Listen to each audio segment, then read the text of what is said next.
Quelle course décevante de Ferrari, objectivement, car finir en 5e et 6e position n'est pas acceptable dans ce Grand Prix. D'accord, ils partaient déjà derrière, mais Ferrari n'a pas montré qu'ils avaient le rythme nécessaire pour se battre devant. Au moins pour le podium, qui était l'objectif minimum qu'ils s'étaient fixé. Ferrari, Vasseur, c'était, disons, retenu de faire des pronostics, mais objectivement, ce à quoi Ferrari aspirait aujourd'hui, c'était le podium. Même Leclerc y croyait, mais au final, le résultat n'est pas arrivé. Grande victoire de Russell, magnifique podium d'Antonelli, son premier en Formule 1, et un podium très important car il nous montre une Mercedes en première et troisième position, grâce aussi à l'abandon évidemment de Norris que nous allons commenter. Après, une Mercedes qui est de retour, une Mercedes forte et qui, après les mises à jour apportées, même la suspension arrière se montre devant. Évidemment, le Canada est un circuit très favorable à Mercedes. Il l'avait dit avant même d'arriver à cette course, et donc il est normal qu'ils aient été aussi rapides. Mais nous devons analyser à la fois les performances très rapides de Ferrari, l'accident de Lando Norris et aussi la situation de Verstappen sous safety car ce n'était pas très clair et s'il devait lui donner un point de pénalité. Passons donc en revue toutes ces situations ensemble. Mais avant tout, n'oubliez pas de vous abonner, d'activer les notifications et de laisser un like pour ne manquer aucune nouvelle vidéo sur la chaîne. Ceci étant dit, je veux commencer tout de suite. En partant du podium de Kimi, je veux adresser mes félicitations directement à Kimi. Nous ne l'avons pas mentionné hier, il avait déjà fait une magie en qualification, mais aujourd'hui, en course, il a fait une course incroyable. Les gars, un rythme fou. Avant la voiture de sécurité, il était quand même collé à Russell. Il a réussi à garder un excellent rythme, mettant même Verstappen en difficulté. On se souvient que Verstappen s'est arrêté plus tôt pour se défendre de Kimi Antonelli. Lors du premier arrêt au stand, je montre aussi le graphique qui nous le montre bien. En effet, Verstappen a anticipé le premier arrêt au stand au 15e tour. Quand Kimi l'avait rattrapé, parce que Verstappen avait du mal avec les pneus médiums, il surchauffait, contrairement à ce que pensait Christian Horner. Et nous pensions tous que Mercedes pourrait avoir du mal à gérer les pneus. Eh bien, Kimi et aussi Russell, mais je veux préciser, surtout Kimi, ont réussi à bien gérer les pneus et à se rapprocher de Verstappen. Évidemment, Russell aussi a réussi à s'améliorer sur cet aspect. Parce que Russell avait un peu plus de mal à gérer les pneus et maintenant il est très bon pour gérer les pneus. Et Mercedes s'est améliorée depuis qu'elle a apporté les mises à jour dans la gestion des pneus. Mais il faut souligner que celui qui m'a mis la pression est un quadruple champion du monde comme Max Verstappen et il a réussi à ramener le podium à la maison. Je vais vous montrer l'écart avant. Désolé, le graphique est apparu, je vais vous montrer l'écart avant la voiture de sécurité. Parce que cela nous montre comment Kimi était collé à ceux devant lui. En effet, Russell était en tête. Verstappen à 2 secondes 4. Kimi était à 2 secondes de Verstappen, donc cela veut dire qu'il était à 4 secondes 4 de Russell. Derrière, il y avait Piastri. Derrière, il y avait Norris qui était collé, probablement sans l'attaque de Norris. Peut-être que Piastri aurait attaqué Antonelli. On ne sait pas, cependant. Voyons cela sur ce graphique. Leclerc et Hamilton étaient aussi en 6e et 7e position, avant l'abandon de Norris, à 15 secondes pour Leclerc et à 21 secondes pour Hamilton. Je regarderai plutôt l'écart de Leclerc, parce que Hamilton a eu des dégâts au fond plat à cause d'une marmotte qu'il a percutée pendant le Grand Prix. Comme l'a expliqué Adami, il allait plus lentement à cause d'un dommage au fond plat. Mais une performance de Ferrari assez embarrassante, on peut le dire, parce que tu vois McLaren qui reste la référence. Verstappen arrive à faire la différence chez Red Bull, Mercedes qui a beaucoup progressé, et maintenant elle est devant. Il a fait un podium extraordinaire, premier Russell, troisième Kimi, et la seule équipe qui ne progresse objectivement pas, c'est Ferrari. Avant la course, Hamilton a été interrogé sur les nouvelles améliorations et a mentionné Ferrari dans sa réponse. Il n'y a pas d'amélioration ni de mise à jour sur la voiture. Parce qu'ils ont un peu modifié l'aileron avant, ils ont modifié l'aileron arrière, mais on ne peut pas vraiment appeler ça des améliorations. Les améliorations, ce sont des mises à jour substantielles qu'on peut apporter au fond plat, aux suspensions. Mais ce ne sont que de petites modifications qui ont été faites chez Ferrari et elles ne suffisent pas pour rattraper le retard. Soyons clairs. Ensuite, évidemment, comme l'a lui-même dit Lewis Hamilton, cette voiture est mal née et il est difficile de la corriger. C'est comme essayer d'apprendre à danser à quelqu'un qui a du mal. Tu comprends que c'est un processus très long et que ça ne marche pas toujours. Donc, disons que c'est une situation très difficile pour Ferrari et regardons aussi le classement pour commenter la situation en général. Et puis nous parlons aussi du World Endurance Championship, évidemment, parce que nous devons faire une comparaison. C'est inévitable. Mais d'abord, je vais vous montrer le classement qui voit une Ferrari derrière Mercedes dans le classement des constructeurs. McLaren est devant, avec un énorme avantage. Plus de 175 points d'avance de McLaren sur Mercedes. Et puis Ferrari, dépassé par Mercedes au classement des constructeurs. Donc Ferrari se retrouve troisième et Red Bull a à peu près 21 points de moins, 162 points, pour Red Bull 183 pour Ferrari en courant avec un seul pilote. Parce qu'au final, Red Bull marque des points seulement avec Max, Ferrari marque des points avec Hamilton et Leclerc. Donc posons-nous deux questions et donnons-nous deux réponses. Si Red Bull avait un deuxième pilote à la hauteur, elle serait nettement en avance. Donc, en ce moment, le bilan de Ferrari est nettement négatif malheureusement, tandis que le bilan de Ferrari en World Endurance Championship est extrêmement positif parce que c'est la 3e année de victoire au World Endurance Championship des 24 heures. Le Mans, c'est énorme. Victoire de KUBICA, je vous montre aussi le graphique. Victoire de Kubica, qui a remporté sa première Le Mans. C'est la première fois qu'un pilote polonais remporte les 24 heures du Mans. Donc félicitations à Robert, il le mérite. Un très grand pilote avec un talent énorme. Il aurait pu briller en Formule 1 si son accident tragique n'était pas survenu. Nous nous en souvenons tous. Et 3 victoires consécutives aux 24 heures du Mans. 2023 à 2025. Une Ferrari qui est en train de faire l'histoire dans World Endurance Championship, et nous devons le dire et nous en souvenir. Mais nous devons aussi souligner que cette histoire, elle ne la fait pas en Formule 1, au contraire, elle se fait remarquer par ses performances négatives. Après des années où l'on disait que Ferrari était en train de construire l'équipe, nous y sommes. Nous sommes proches de voir une Ferrari à nouveau en lutte pour la victoire, même en Formule 1. L'année dernière, quand même quelques victoires sont arrivées, cette année, c'est une année vraiment difficile, vraiment très difficile. Et toutes ces déclarations de Vasseur qui dit « nous devons extraire le maximum du potentiel » commencent aussi un peu à m'ennuyer. Nous devons essayer de faire mieux parce qu'au début, il était normal d'avoir une mentalité plus optimiste et plus positive en pensant aux résultats suivants. Mais aujourd'hui, ce sont un peu des déclarations qui n'ont pas vraiment de fondement. De plus, en course, une Ferrari n'arrive pas à exploiter son plein potentiel. Cela signifie-t-il que ce potentiel est inexistant? Et c'est vraiment dommage parce que ça devrait être l'année de la Renaissance. Mais Hamilton, septuple champion du monde, chez Ferrari et avec la Scuderia Ferrari 25, et construit l'équipe autour de lui. Et puis cette voiture ne marche pas, elle est complètement ratée. Maintenant, on peut le dire, et c'est confirmé, c'est une voiture qui a même du mal à s'améliorer. Ferrari ne propose pas de mise à jour car ils ont probablement compris qu'il faut se concentrer sur 2026. Mais c'est vraiment dommage de voir une Ferrari en si grande difficulté. On reviendra aussi sur le sujet Ferrari tout à l'heure. Je veux d'abord maintenant m'attarder sur l'épisode qui s'est produit entre Norris et Piastri. Parce que cela a beaucoup rappelé l'épisode du Canada 2011 entre Button et Hamilton. C'est toujours arrivé chez McLaren, toujours entre coéquipiers. C'est arrivé, et cette année, c'est arrivé entre Piastri et Norris. Et c'est la première étincelle, si on veut, entre deux coéquipiers qui se battent pour le championnat du monde. Cela faisait longtemps qu'on n'avait pas vu deux coéquipiers se battre tête à tête pour la victoire au championnat des pilotes. Et c'est la première friction interne chez McLaren. Évidemment, Norris a immédiatement admis sa faute, et c'est entièrement la faute de Norris. Objectivement, en observant le graphique, nous analyserons également l'on-board et la vue extérieure pour une analyse exhaustive. Mais cela a aussi un précédent vécu dans la même équipe de McLaren. Alors je vais vous montrer la vue embarquée pour voir exactement où Norris s'est trompé et ce qu'il aurait pu faire différemment.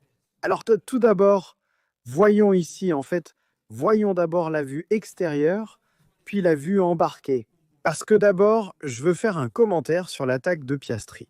Parce que Piastri a été nettement plus malin que Norris. En effet, regardons ici avec la vue extérieure, ils arrivent côte à côte, avec Kimi devant d'ailleurs, et ici déjà. Piastri fait un beau freinage sur Norris en prenant l'intérieur. Mais dans ce cas-là, ils étaient côte à côte. À mon avis, Norris a eu tort de laisser l'intérieur ici à Piastri, et Norris a aussi eu tort d'attaquer plus tôt. Piastri au Tornantino parce qu'il avait la possibilité d'attaquer aussi Antonelli après, mais cela ne s'est pas produit, car ensuite Antonelli a creusé l'écart. Après, il y a eu la voiture de sécurité à cause de l'accident de Norris, qui a mal choisi le timing de l'attaque. Il aurait pu attaquer Piastri plus tôt, mais il a tenté cette attaque au Tornantino, où ensuite Piastri a été intelligent en croisant la trajectoire. Et puis il a pris l'intérieur. Et là, il a réussi à dépasser Norris, qui a aussi freiné très tôt, il faut le dire. Et ensuite, Piastri est passé devant. Et puis la plus grosse erreur ici de Norris, qui essaie de prendre l'intérieur. L'autre grosse erreur ici de Norris, c'est qu'il essaye de prendre l'intérieur là où il n'y a pas de place. Et Piastri ne va même pas se mettre à côté. Donc il n'y a aucun doute que c'est la faute de Norris. Mais si on veut, un autre problème, c'est que Norris n'a même pas été très intelligent en attaquant à l'intérieur. Parce qu'ici, dans le virage 1, il est bien connu qu'avoir l'intérieur est pire. Il vaut beaucoup mieux avoir l'extérieur dans le virage 1, qui devient ensuite l'intérieur dans le virage 2, et il arrive à prendre la position. C'est mathématique. Au Canada, comme les années précédentes, on a vu d'autres pilotes attaquer de l'extérieur pour ensuite prendre l'intérieur. Et cela nous montre, une fois de plus, que Norris n'arrive pas à supporter la pression pour se battre pour le championnat du monde. Cet épisode est une preuve supplémentaire que Norris n'est pas prêt à gagner le championnat du monde. Parce que sinon, tu ne fais pas une erreur aussi grave et tu ne ramènes pas 0 point à la maison. Parce que Norris a ramené 0 point à la maison, tandis que Piastri, en s'accrochant, a ramené, si je ne me trompe pas, 12 points. C'est une grave erreur de Norris dans l'optique du championnat des pilotes, parce que Piastri aurait aussi pu jouer plus agressivement au début de la course. Mais il savait que Norris partait derrière à cause d'une erreur que Norris avait déjà commise hier en qualification, en partant de la 7e position. Et Piastri, donc, aujourd'hui a joué très prudemment, de façon très tranquille, parce qu'il savait que son adversaire derrière au championnat partait derrière. D'autant plus, Norris arrive, remonte, fait une grande course, puis il arrive près de Piastri et il abandonne. Vous vous rendez compte? Quelqu'un qui veut se battre pour le championnat du monde ne fait pas une erreur pareille. Allons voir aussi la vue embarquée pour la commenter ensemble et voyons aussi ce que Norris a raté. Depuis l'onboard, je vous montre d'abord ceci, puis aussi la vue d'en haut, et ensuite on va voir aussi l'onboard, cette vue d'en haut. Ici, il croise la trajectoire, Piastri prend l'intérieur en sortie du Tornantino. On continue, regardez à quel point il freine plus tard, puis regardez ici. Norris était aussi devant Piastri, mais ici, Piastri freine de façon spectaculaire par rapport à Norris qui freine beaucoup plus tôt. D'ailleurs, il y a une autre chose que je veux vous montrer qui s'est passé avant. C'est un détail, mais je veux vous le montrer. Quand ils ouvrent le dispositif de réduction de la traînée Piastri, l'ouvre avant Norris, même s'il est devant. Mais je voulais aussi souligner ce détail au niveau du timing. Là, Norris était aussi en train de creuser l'écart, probablement grâce à l'aspiration de Kimi devant ou du pilote devant, s'il n'était pas doublé. Non, Kimi, d'accord, c'était Kimi. Et puis Piastri freine fort ici à l'intérieur. Il va même un peu large. Là, Norris pense bien à croiser, mais dans ce cas, il se trompe en prenant l'intérieur. Alors voyons, ici, il a tout l'espace à l'extérieur pour se l'approprier et il prend l'intérieur. Il va même toucher l'arrière gauche de Piastri. D'ailleurs, il y a aussi eu un risque de crevaison pour Piastri. Et puis, il va contre le mur. Une erreur vraiment banale, à mon avis, mais même ceux qui débutent en Formule 1 ne commettent pas cette erreur. Alors imagine quelqu'un qui veut se battre pour le championnat du monde. Même quelqu'un qui commence à courir en Formule 1 ne peut pas se permettre de faire des erreurs de ce genre. Une erreur grave qui ramène, je le répète, 1-0 à la maison. Maintenant, nous allons aussi regarder la vue embarquée, puis nous verrons et commenterons également la situation du classement des pilotes. Mais c'est vraiment une erreur qui m'a laissé sans voix. La voici avec la vue embarquée. On continue.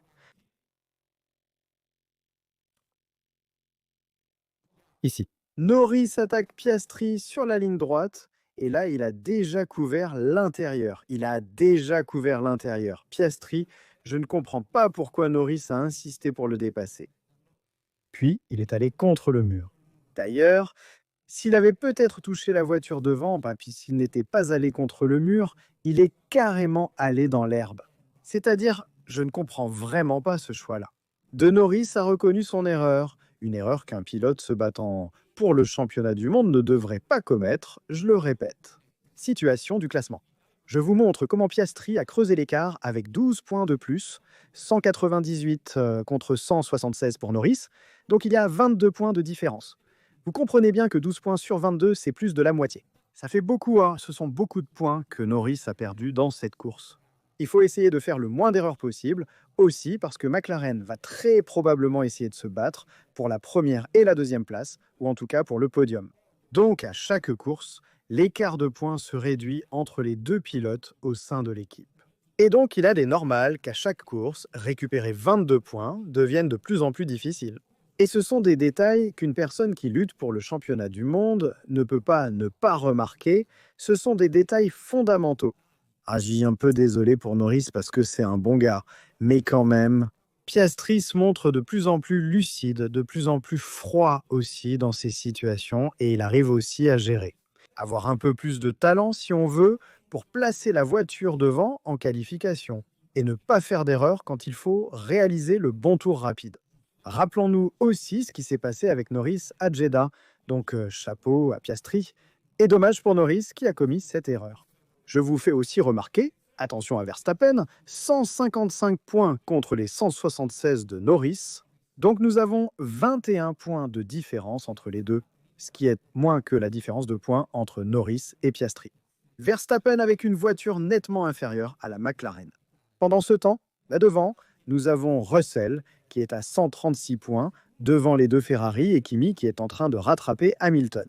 Donc faites attention à cela aussi. Et à Mercedes qui est très forte dans le classement des constructeurs grâce aux deux pilotes qui marquent des points et Ferrari a aussi ses deux pilotes.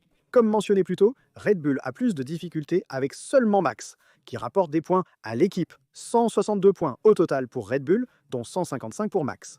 En somme, seuls 7 points ont été marqués par le deuxième pilote de Red Bull. Cela dit, écoutons aussi les communications radio de Ferrari, en faisant une parenthèse maintenant encore sur la Scuderia, car je veux les commenter avec vous. Voici ce qu'a dit Charles Leclerc à propos de ses arrêts lors de ce Grand Prix. Je ne comprends pas ce choix.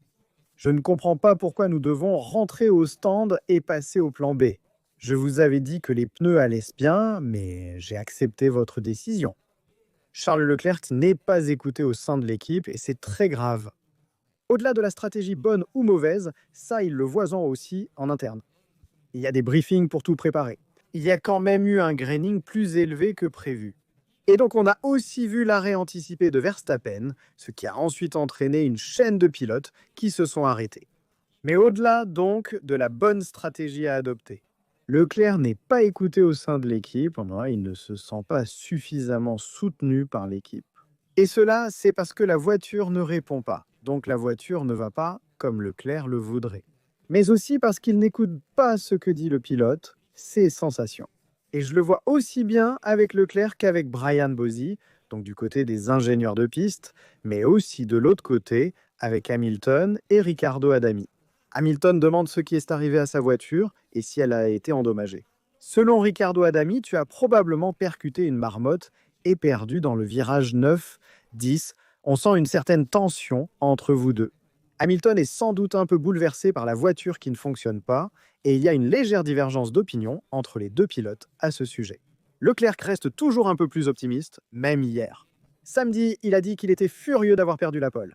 Et il a dit « Sans cette erreur commise dans le virage 6, j'aurais pu me battre pour la pole position ». Donc la voiture semblait forte compétitive. Hamilton dit qu'il n'y a pas de mise à jour, la voiture ne va pas, et ils ne sont pas là où ils voudraient être, bien qu'ils soient à 6 dixièmes de la pole. Faites donc vos propres calculs. En somme, ce sont deux visions un peu différentes de la voiture. Je suis plus d'accord avec Hamilton en ce moment, dans le sens où c'est plutôt Leclerc qui fait la différence avec la monoplace, mais la voiture ne va pas. Et cela se reflète ensuite par un climat de négativité au sein de Ferrari, qui débouche aussi sur des communications pas très bonnes, si on veut les appeler ainsi, entre Leclerc, et sur les ingénieurs de piste, et Hamilton, et sur les ingénieurs de piste. C'est pourquoi nous avons encore vu de la confusion dans les communications radio de l'équipe pendant la course. Et je veux aussi souligner, faites attention à la radio d'équipe de Verstappen. Sous la voiture de sécurité, à la fin de la course, Verstappen a dépassé Russell. Cela ne devrait pas se faire et Verstappen, George, c'est-à-dire Russell, a freiné soudainement de manière agressive. Donc c'est pour ça que je l'ai dépassé. Je ne voulais pas, mais je l'ai dépassé. Et donc Lambiasa lui répond « Nous avons compris, nous verrons, nous ferons une vérification ». De toute façon, cela se reflète aussi dans l'attitude de Max, qui voulait probablement mettre la pression sur George, et il a freiné. Mais cela pourrait être une excuse de Max, parce que je pense que Max voulait mettre plus de pression sur Russell. Russell voudra probablement jouer davantage sur la stratégie en freinant. Mais ce n'est pas la responsabilité de Russell, c'est à Verstappen de rester derrière, le pilote de derrière. C'est lui qui est responsable de maintenir la distance de sécurité avec celui qui est devant. Si tu t'alignes à côté de lui et qu'ensuite il freine et que tu passes devant lui, c'est une erreur de celui qui est derrière, celui de devant peut imposer le rythme qu'il veut. Et donc il y a un peu cette situation. Attention, il suffit d'un point sur le permis pour avoir une disqualification. À mon avis, ce point de pénalité ne sera probablement pas donné. Et donc Verstappen s'en sortira encore une fois, si on veut. Mais c'est ainsi, car qui prendra la responsabilité de donner ce point sur le permis à Max? Après, il va exploser? Sûrement. Cela dit, nous avons analysé un peu toutes les situations. La course a été un peu monotone justement à cause des nombreuses stratégies qui se sont succédées. Peu de possibilités de dépassement sur cette piste très étroite. Et les rythmes étaient très similaires. Désormais, on voit des qualifications très disputées, avec des écarts au millième, puis des rythmes de course très proches entre les différents pilotes. Je dois cependant confirmer que terminer la course en 5e et 6e position, avec l'abandon de Norris, c'est objectivement un résultat négatif pour Ferrari. Et il faut repartir de là pour les prochaines courses en Autriche, à Silverstone, pour essayer de faire nettement mieux. En Autriche, par exemple, je m'attends à une Ferrari forte qui parvient tout de même à faire la différence au freinage, mais bon sang que c'est difficile pour cette Ferrari. Cette année, espérons qu'il puisse y avoir une amélioration avec le nouveau fond, avec la nouvelle suspension qui devrait arriver aussi bien en Autriche qu'à Silverstone. Attendons leur début, mais c'est une situation très négative, surtout en voyant les autres équipes s'améliorer. Et la seule équipe qui a toujours du mal, c'est bien Ferrari. D'ailleurs, je vais aussi vous montrer comment, à l'intérieur de Ferrari, nous regardions les 24 heures du Mans qui donnent des résultats positifs à Ferrari, pendant que nous préparions la voiture pour la course. Parlez-moi de votre point de vue sur la course des 24 heures du Mans au Canada aujourd'hui, notamment sur les situations impliquant Norris, Piastri et Verstappen. La situation de Mercedes, le podium de Kimi. Dites-moi ce que vous en pensez, j'écrirai aussi à Kimi, je le féliciterai pour ce podium. N'oubliez pas de liker, vous abonner et activer les notifications pour ne manquer aucune vidéo sur la chaîne. Et je vous remercie de tout cœur pour tous les messages de soutien. Je suis curieux de connaître votre avis ici de Razad Auto. On se retrouve dans une prochaine vidéo. Salut!